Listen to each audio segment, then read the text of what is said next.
Hello साथियों, कैसे हैं आप सभी। मैं विवेक एक बार फिर से आप सभी साथियों का आपके अपने परिवार एग्जाम पर मैं हार्दिक स्वागत करता हूं। हम हैं एग्जाम पर कलम से क्रांति। जब आपके सपने नेताओं के चुनाव के गुलाम हो जाएं तो तब आप समझ जाइए, अगर आपके सपने नेताओं मतलब भारत के नेताओं के चुनावों के गुलाम हो जाएं तो समझ लीजिए कि आप उत्तर प्रदेश पुलिस कांस्टेबल की तैयारी का, उत्तर प्रदेश पुलिस कांस्टेबल की भर्ती का वेट कर रहे हैं। जहां पर चुनाव है तो चुनाव के अनुसार भर्तियां होती है, नहीं है तो 2-2 साल तक केवल इंतजार कराया जाता है। नेता के लिए हर एक दिन, हर एक मिनट, हर एक सेकंड इंपॉर्टेंट होती है, लेकिन एक बच्चे के, एक स्टूडेंट के 2-2 साल भी उसके लिए कोई मायने नहीं रखते।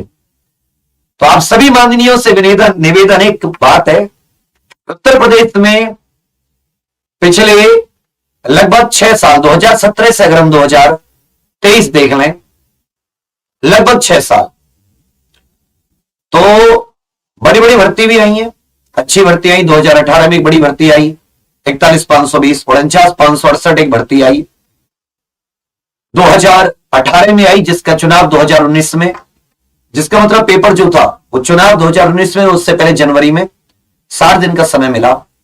उसके बाद में 2020 में एक जेल वार्डर की भर्ती आई। उसके बाद में 2021 में एक भर्ती आनी थी, लेकिन वो भर्ती नहीं आई। 2021 में हालांकि आया कि भर्ती आएगी, उसका फॉर्म, उसका एक टेंडर निकाला गया।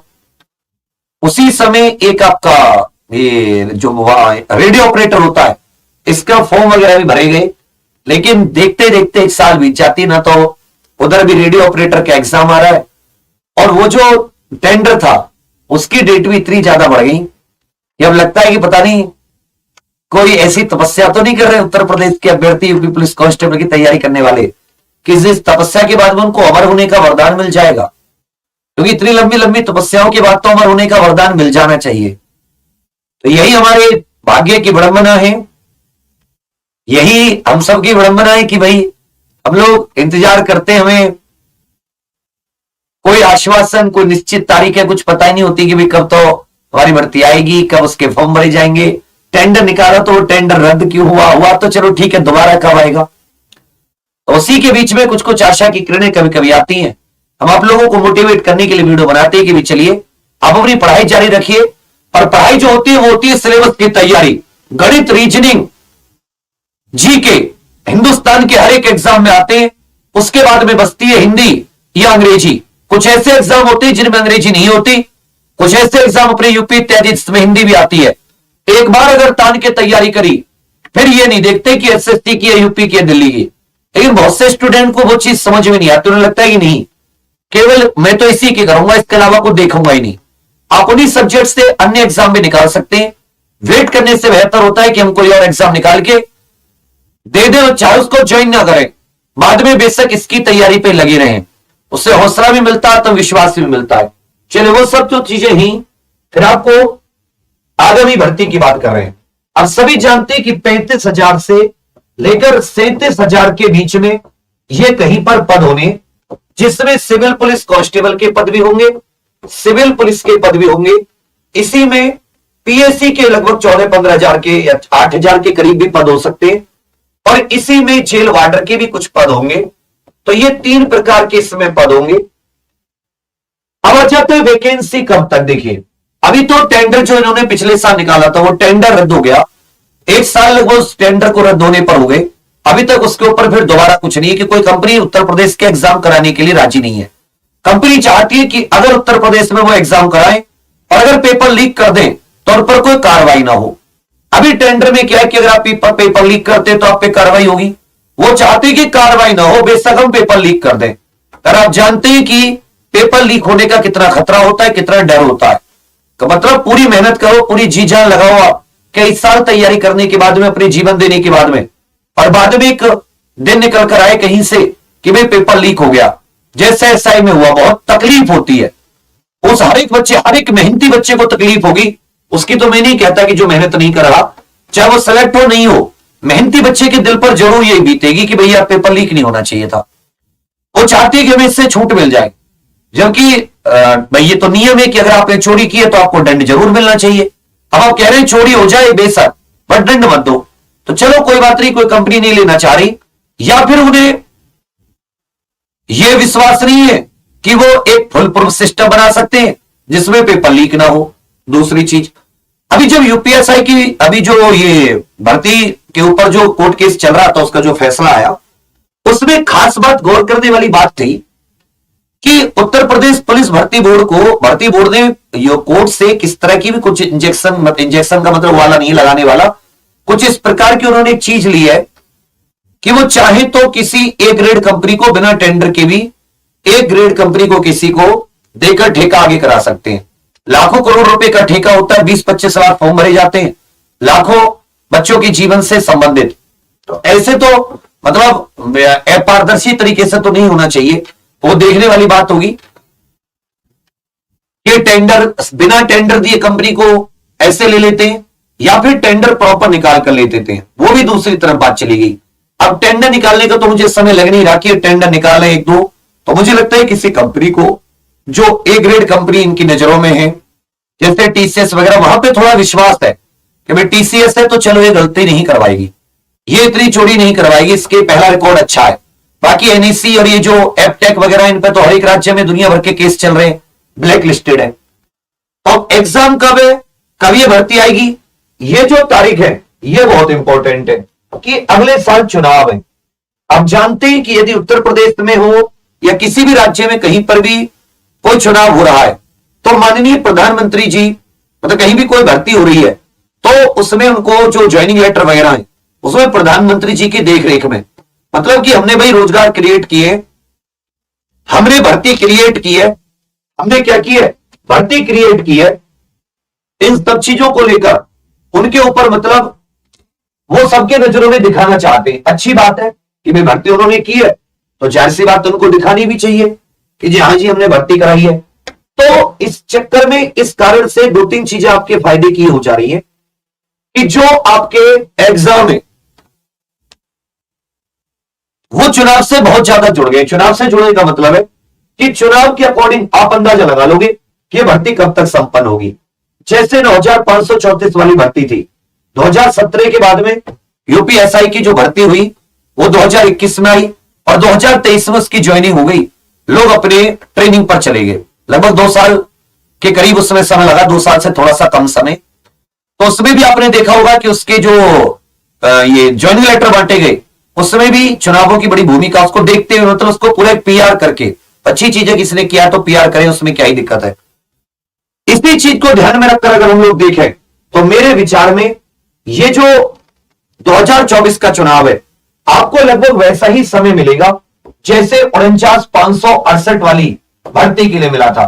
लगभग 60 दिन के अंदर पेपर करा लिया था, 60 दिन के अंदर पेपर। तो अब ये एग्जैक्ट तो भाई मैं बता नहीं सकता कि ये भर्ती आएगी कब तक, ये डेट मैं बता पाऊं आपको, क्योंकि पिछले टेंडर से लेकर इतनी सारी चीजें भी तो ये लोग रेडियो ऑपरेटर तक की डेट नहीं दे रहे। लेकिन ये मैं बता सकता हूं कि आपको भर्ती आने के बाद में अचानक से बताया जाएगा और भर्ती आने के बाद में आपको ज्यादा समय नहीं मिलेगा कि आपको 3 महीने 6 महीने मिल जाए तैयारी के। 60-65 दिनों के अंदर ये एग्जाम करा लेंगे, क्योंकि इसका रिजल्ट देने में फिर इन सबको अगर आपको दौड़ भाग करानी है और इन सभी लोगों को आपको ज्वाइनिंग लेटर बांट रहे हैं तो भाई 2-3 महीने पहले आचार संहिता भी लग जाती है। मतलब आप ये समझ लीजिए कि फरवरी के महीने में, फरवरी मार्च तक आचार संहिता लग जाएगी।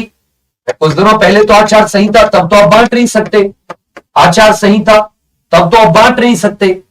तो उससे पहले आपको अगर ज्वाइनिंग लेटर वगैरह बांटने हैं तो आपको दौड़ भाग, मेडिकल ये सब भी तो कराने होंगे। और 35-40 हजार भर्ती है, इनके मेडिकल ऐसे तो होते नहीं है। तो और इनका जो कॉपी चेकिंग और रिजल्ट निकालने में भी कम से कम 35-40 दिन लगते हैं। तो कुछ भी करके जब आपका पेपर हो, पेपर के बाद में लगभग इनको 60 दिन के करीब मतलब लग जाते हैं, फाइनल 60 दिन के करीब में रिजल्ट। और अगर इसमें आप 30 दिन और जोड़ लें तो रिजल्ट वगैरह लगभग 90 दिन और चाहिए, जिसमें पेपर के बाद में 90 दिन में कि जैसे मान लो 45-50 दिन में रिजल्ट दे दिया, फिर 1 महीने के अंदर इन लोगों ने क्या कराई, दौड़ भाग करा ली, फिर उसके बाद में मेडिकल वगैरह करा के, तो 3 महीने लगभग समय पेपर के बाद में और चाहिए।